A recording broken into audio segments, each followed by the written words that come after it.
ओम शांति। 23/7/2020 की साकार मुरली। बाबा कहते, मीठे बच्चे, यह तुम्हारा जीवन बहुत बहुत अमूल्य है, क्योंकि तुम श्रीमत पर विश्व की सेवा करते हो, इस हेल को हेवन बना देते हो। प्रश्न: खुशी गायब होने का कारण तथा उसका निवारण क्या है? उत्तर: खुशी गायब होती है नंबर 1, देह अभिमान में आने के कारण। दूसरा, दिल में जब कोई शंका पैदा हो जाती है तो भी खुशी गुम हो जाती है। इसलिए बाबा राय देते हैं, जब भी कोई शंका उत्पन्न हो तो फौरन बाबा से पूछो। देही अभिमानी रहने का अभ्यास करो तो सदैव खुश रहेंगे। ओम शांति। बाबा कहते, ऊंचते ऊंच भगवान और फिर भगवान उवाच, बच्चों के आगे मैं तुमको ऊंचते ऊंच बनाता हूँ, तो तुम बच्चों को कितनी खुशी होनी चाहिए। समझते भी हो, बाबा हमको सारे विश्व का मालिक बनाते हैं। मनुष्य कहते, परमपिता परमात्मा ऊंचते ऊंच है। बाप खुद कहते हैं, मैं तो विश्व का मालिक बनता नहीं हूँ। भगवान उवाच, मुझे मनुष्य कहते हैं ऊंचते ऊंच भगवान, और मैं कहता हूँ कि मेरे बच्चे ऊंचते ऊंच हैं। सिद्ध कर बताते हैं, पुरुषार्थ भी ड्रामा अनुसार कराते हैं। कल्प पहले मुआफिक बाप समझाते रहते हैं, कुछ भी बात ना समझो तो पूछो। मनुष्य को तो कुछ भी पता नहीं है। दुनिया क्या है, वैकुंठ क्या है, भल कितने भी कोई नवाब मुगल आदि होकर गए हैं, भल अमेरिका में कितने भी पैसे वाले हैं, परंतु इन लक्ष्मी नारायण जैसे तो हो ना सके। वह तो व्हाइट हाउस आदि बनाते हैं, परंतु वहाँ तो रत्न जड़ित गोल्डन हाउस बनते हैं। उसको कहा ही जाता है सुखधाम। तुम्हारा ही हीरो हीरोइन का पार्ट है। तुम डायमंड बनते हो। गोल्डन एज थी, अब है आयरन एज। बाप कहते हैं, तुम कितने भाग्यशाली हो। भगवान खुद बैठ समझाते हैं, तो तुमको कितना खुश रहना चाहिए। तुम्हारी ये पढ़ाई है ही नई दुनिया के लिए। यह तुम्हारा जीवन बहुत अमूल्य है, क्योंकि तुम विश्व की सर्विस करते हो। बाप को बुलाते ही हैं कि आकर हेल को हेवन बनाओ। हेवनली गॉडफादर कहते हैं ना। बाप कहते हैं, तुम हेवन में थे ना, अब हेल में हो, फिर हेवन में होंगे। हेल शुरू होता है तो फिर हेवन की बातें भूल जाती हैं। यह तो फिर भी होगा, फिर भी तुमको गोल्डन एज में, आयरन एज में जरूर आना है। बाबा बार बार बच्चों को कहते हैं, दिल में कोई भी शंका हो जिससे खुशी नहीं रहती हो तो बताओ। बाप बैठ पढ़ाते हैं तो पढ़ना भी चाहिए ना। खुशी नहीं रहती है क्योंकि तुम देह अभिमान में आ जाते हो। खुशी तो होनी चाहिए ना। बाप तो सिर्फ ब्रह्मांड का मालिक है, तुम तो विश्व के भी मालिक बनते हो। भल बाप को क्रिएटर कहा जाता है, परंतु ऐसे नहीं कि प्रलय हो जाती है फिर नई दुनिया रचते हैं। नहीं, बाप कहते हैं, मैं सिर्फ पुरानी को नया बनाता हूँ, पुरानी दुनिया का विनाश कराता हूँ, तुमको नई दुनिया का मालिक बनाता हूँ। मैं कुछ करता नहीं हूँ, यह भी ड्रामा में नूंद है। पतित दुनिया में ही मुझे बुलाते हैं, पारसनाथ बनाता हूँ, तो बच्चे खुद पारसपुरी में आ जाते हैं। वहाँ तो मुझे कभी भी बुलाते नहीं हैं। कभी बुलाते हो कि बाबा पारसपुरी में आकर थोड़ी विजिट तो लो, बुलाते ही नहीं। गायन भी है, दुख में सिमरन सब करें, पतित दुनिया में याद करते हैं, सुख में करे न कोई, न याद करते हैं न बुलाते हैं। सिर्फ द्वापर में मंदिर बनाकर उसमें मुझे रख देते हैं। पत्थर का नहीं तो हीरो का लिंग बनाकर रख देते हैं पूजा करने के लिए। कितनी वंडरफुल बातें हैं। अच्छी तरह से कान खोलकर सुनना चाहिए, कान भी प्योर करना चाहिए। प्योरिटी फर्स्ट कहते हैं। शेरनी का दूध सोने के बर्तन में ही ठहर सकता है, इसमें भी पवित्रता होगी तो धारणा होगी। बाप कहते हैं काम महाशत्रु है, इन पर विजय पानी है। तुम्हारा यह अंतिम जन्म है, यह भी तुम जानते हो। यह वही महाभारत लड़ाई भी है। कल्प कल्प जैसे विनाश हुआ है, हूबहू अब भी होगा। ड्रामा अनुसार बाबा कहते तुम बच्चों को स्वर्ग में फिर से अपने महल बनाने हैं, जैसे कल्प पहले बनाए थे। स्वर्ग को कहते ही हैं पैराडाइज। पुराणों से पैराडाइज अक्षर निकला है। कहते हैं मानस सरोवर में परियां रहती थीं, उसमें कोई टुबका लगाए तो परी बन जाए। वास्तव में है ज्ञान मानसरोवर, उसमें तुम क्या से क्या बन जाते हो। शोभनिक को परी कहते हैं, ऐसे नहीं पंखों वाली कोई परी होती है। जैसे तुम पांडवों को महावीर कहा जाता है, उन्होंने फिर पांडवों के बहुत बड़े बड़े चित्र, गुफाएं आदि बैठ दिखाई हैं। भक्ति मार्ग में कितने पैसे बर्बाद करते हैं। बाप कहते हैं हमने तो बच्चों को कितना साहूकार बनाया, तुमने इतने सब पैसे कहाँ किए। भारत कितना साहूकार था, अभी भारत का क्या हाल है। जो 100% सॉल्वेंट था, अब 100% इंसॉल्वेंट बन पड़ा है। अभी तुम बच्चों को कितनी तैयारी करनी चाहिए। बच्चों आदि को भी यही समझाना है कि शिव बाबा को याद करो, तुम कृष्ण जैसे बनेंगे। कृष्ण कैसे बना यह किसको पता थोड़े ही है। आगे जन्म में शिव बाबा को याद करने से ही कृष्ण बना। तो तुम बच्चों को कितनी खुशी रहनी चाहिए, लेकिन अपार खुशी होने ही उन्हें ही रहेगी जो सदा दूसरों की खिदमत सेवा में रहते हैं। मुख्य धारणा चलन बहुत बहुत रॉयल हो, खान पान बहुत सुंदर हो। तुम बच्चों के पास जब कोई आते हैं तो उनकी हर प्रकार से खिदमत करनी चाहिए, स्थूल भी तो सूक्ष्म भी। जिस्मानी रूहानी दोनों करने से बहुत खुशी होगी। कोई भी आए तो उनको तुम सच्ची सत्यनारायण की कहानी सुनाओ। शास्त्रों में क्या क्या कहानियाँ लिखती हैं। विष्णु की नाभि से ब्रह्मा निकला, फिर ब्रह्मा के हाथ में शास्त्र दे दिए हैं। अब विष्णु की नाभि से ब्रह्मा कैसे निकलते हैं, कितना राज है। और कोई इन बातों को कुछ समझ न सके। नाभि से निकलने की तो बात ही नहीं है। ब्रह्मा सो विष्णु, विष्णु सो ब्रह्मा बनते हैं। ब्रह्मा को विष्णु बनने में सेकंड लगता है। सेकंड में जीवन मुक्ति कहा जाता है। बाप ने साक्षात्कार कराया, तुम विष्णु का रूप बनते हो। सेकंड में निश्चय हो गया, विनाश साक्षात्कार हुआ, विनाश का साक्षात्कार भी हुआ।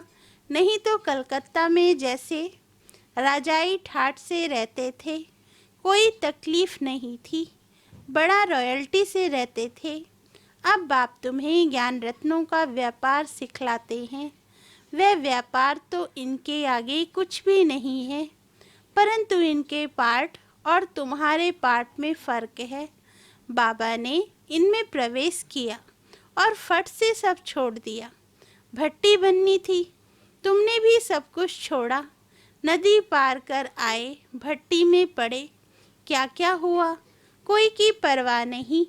कहते हैं कृष्ण ने भगाया, क्यों भगाया, उन्हों को पटरानी बनाने।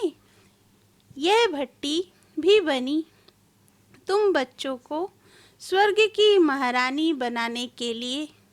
शास्त्रों में तो क्या क्या लिख दिया है, प्रैक्टिकल में क्या क्या है, सो अब तुम समझते हो। भगाने की बात ही नहीं, कल्प पहले भी गाली मिली थी, नाम बदनाम हुआ था। यह तो ड्रामा है, जो कुछ होता है कल्प पहले मुआफिक। बाबा कहते, अभी तुम अच्छी रीति जानते हो। कल्प पहले जिन्होंने राज्य लिया है वे जरूर आएंगे। बाप कहते हैं, मैं भी कल्प कल्प आकर भारत को स्वर्ग बनाता हूँ। पूरा 84 जन्मों का हिसाब बताया है। सतयुग में तुम अमर रहते हो, वहाँ अकाले मृत्यु होती नहीं। शिव बाबा काल पर जीत पहनाते हैं। कहते हैं, मैं कालों का काल हूँ। कथाएं भी है ना, तुम काल पर विजय पाते हो। तुम जाते हो अमरलोक में। अमरलोक में ऊंच पद पाने के लिए एक तो पवित्र बनना है, दूसरा फिर दैवी गुण भी धारण करने हैं। अपना रोज पोता मेल देखो। रावण द्वारा तुमको घाटा पड़ा है, मेरे द्वारा फायदा होता है। व्यापारी लोग इन बातों को अच्छी रीति समझेंगे। यह है ज्ञान रत्न। कोई विरला व्यापारी इनसे व्यापार करे। तुम व्यापार करने आए हो। कोई तो अच्छी रीति व्यापार कर स्वर्ग का सौदा लेते हैं। 21 जन्म के लिए 21 जन्म भी क्या, 50-60 जन्म तुम बहुत सुखी रहते हो, पदम पति बनते हो। देवताओं के पैर में पद दिखाते हैं ना, अर्थ थोड़े ही समझते हैं। बाबा कहते, तुम अभी पदम पति बन रहे हो तो तुमको कितनी खुशी होनी चाहिए। बाप कहते हैं, मैं कितना साधारण हूँ। तुम बच्चों को स्वर्ग ले जाने आया हूँ। बुलाते भी हो, हे पतित पावन आओ, आकर पावन बनाओ। पावन रहते ही हैं सुख धाम में। शांति धाम की कोई हिस्ट्री ज्योग्राफी तो हो नहीं सकती, वह तो आत्माओं का झाड़ है। सूक्ष्म वतन की कोई बात ही नहीं। बाकी ये सृष्टि चक्र कैसे फिरता है वह तुम जान गए हो। सतयुग में लक्ष्मी नारायण की डिनाइस्टी थी, ऐसे नहीं। एक ही लक्ष्मी नारायण सिर्फ राज्य करते हैं, वृद्धि तो होती है ना। फिर द्वापर में वही पूज्य सो पुजारी बनते हैं। मनुष्य फिर परमात्मा के लिए कह देते, आपे ही पूज्य। जैसे परमात्मा के लिए सर्वव्यापी कह देते हैं। इन बातों को तुम समझते हो। आधा कल्प तुम गाते आए हो, ऊंच ते ऊंच भगवान, और अब भगवान उवाच, ऊंच ते ऊंच बच्चे हो। तो ऐसे बाप की राय पर भी चलना चाहिए ना। गृहस्थ व्यवहार भी संभालना है। यहाँ तो सब रह न सके, सब रहने लगे तो कितना बड़ा मकान बनाना पड़े। यह भी तुम एक दिन देखेंगे कि नीचे से ऊपर तक कितनी बड़ी क्यू लग जाती है दर्शन करने के लिए। कोई को दर्शन नहीं होता है तो गाली भी देने लग पड़ते हैं। समझते हैं महात्मा का दर्शन करें। अभी बाप तो है बच्चों का, बच्चों को ही पढ़ाते हैं। तुम जिसको रास्ता बताते हो, कोई तो अच्छी रीति चल पड़ते हैं, कोई धारणा कर नहीं सकते। कितने हैं जो सुनते हैं फिर भी रहते फिर बाहर में जाते हैं, तो वहाँ के वहाँ रह जाते हैं। वह खुशी नहीं, पढ़ाई नहीं, योग नहीं। बाबा कितना समझाते हैं, चार्ट रखो नहीं तो बहुत पछताना पड़ेगा। हम बाबा को कितना याद करते हैं, चार्ट देखना चाहिए। भारत के प्राचीन योग की बहुत महिमा है। तो बाप समझाते हैं, कोई भी बात नहीं समझो तो बाबा से पूछो। आगे तुम कुछ भी नहीं समझते थे। बाबा कहते हैं, यह है कांटों का जंगल। काम महाशत्रु है। ये अक्षर खुद गीता के हैं। गीता पढ़ते थे परंतु समझते थोड़े ही थे। बाबा ने सारी आयु गीता पढ़ी, समझते थे गीता का महात्म। बहुत अच्छा है। भक्ति मार्ग में गीता का कितना मान है। गीता बड़ी भी होती है, छोटी भी होती है। कृष्ण आदि देवताओं के वही चित्र पैसे पैसे में मिलते रहते हैं। उन्हीं चित्रों के फिर कितने बड़े बड़े मंदिर बनाते हैं। तो बाप समझाते हैं, तुमको तो विजय माला का दाना बनना है। ऐसे मीठे मीठे बाबा को बाबा बाबा भी कहते हैं। समझते भी हैं, स्वर्ग की राजाई देते हैं। फिर भी सुनंती कथंती अहो माया फारकती देवंती। बाबा कहा तो बाबा माना बाबा। भक्ति मार्ग में भी गाया जाता है, पतियों का पति गुरुओं का गुरु एक ही है, वह हमारा फादर है। ज्ञान का सागर पतित पावन है। तुम बच्चे कहते हो बाबा हम कल्प कल्प आपसे वर्षा लेते आए हैं, कल्प कल्प मिलते हैं। आप बेहद के बाप से हमको जरूर बेहद का वर्षा मिलेगा। मुख्य है ही अल्फ, उसमें बेमर्ज है। बाबा माना वर्षा, वह है हद का, यह है बेहद का। हद के बाबा तो ढेर के ढेर हैं, बेहद का बाप तो एक ही है। अच्छा, मीठे मीठे 5000 वर्ष बाद फिर से आकर मिलने वाले बच्चों प्रति बाप दादा का याद प्यार और गुड मॉर्निंग। रूहानी बाप की रूहानी बच्चों को नमस्ते। धारणा के लिए मुख्य सार। फर्स्ट पॉइंट, स्थूल सूक्ष्म खिदमत, सेवा कर अपार खुशी का अनुभव करना और कराना है। चलन और खान पान में बहुत रॉयल्टी रखनी है। सेकंड, अमरलोक में ऊंच पद पाने के लिए पवित्र बनने के साथ साथ दैवी गुण भी धारण करने हैं। अपना पोता मेल देखना है कि हम बाबा को कितना याद करते हैं। अविनाशी ज्ञान रत्नों की कमाई जमा कर रहे हैं। कान प्योर बने हैं जिसमें धारणा हो सके। वरदान, माया के खेल को साक्षी होकर देखने वाले सदा निर्भय माया जीत भव। वरदान का सार, समय प्रति समय जैसे आप बच्चों की स्टेज आगे बढ़ती जा रही है, ऐसे अब माया का वार नहीं होना चाहिए। माया नमस्कार करने आए, वार करने नहीं। यदि माया आ भी जाए तो उसे खेल समझकर देखो। ऐसे अनुभव हो जैसे साक्षी होकर हद का ड्रामा देखते हैं।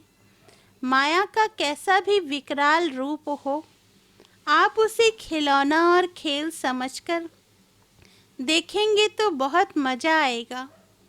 फिर उससे डरेंगे व घबराएंगे नहीं। जो बच्चे सदा खिलाड़ी बनकर साक्षी हो माया का खेल देखते हैं, वे सदा निर्भय व मायाजीत बन जाते हैं। स्लोगन, ऐसा स्नेह का सागर बनो जो क्रोध समीप भी ना आ सके। अच्छा, ओम शांति।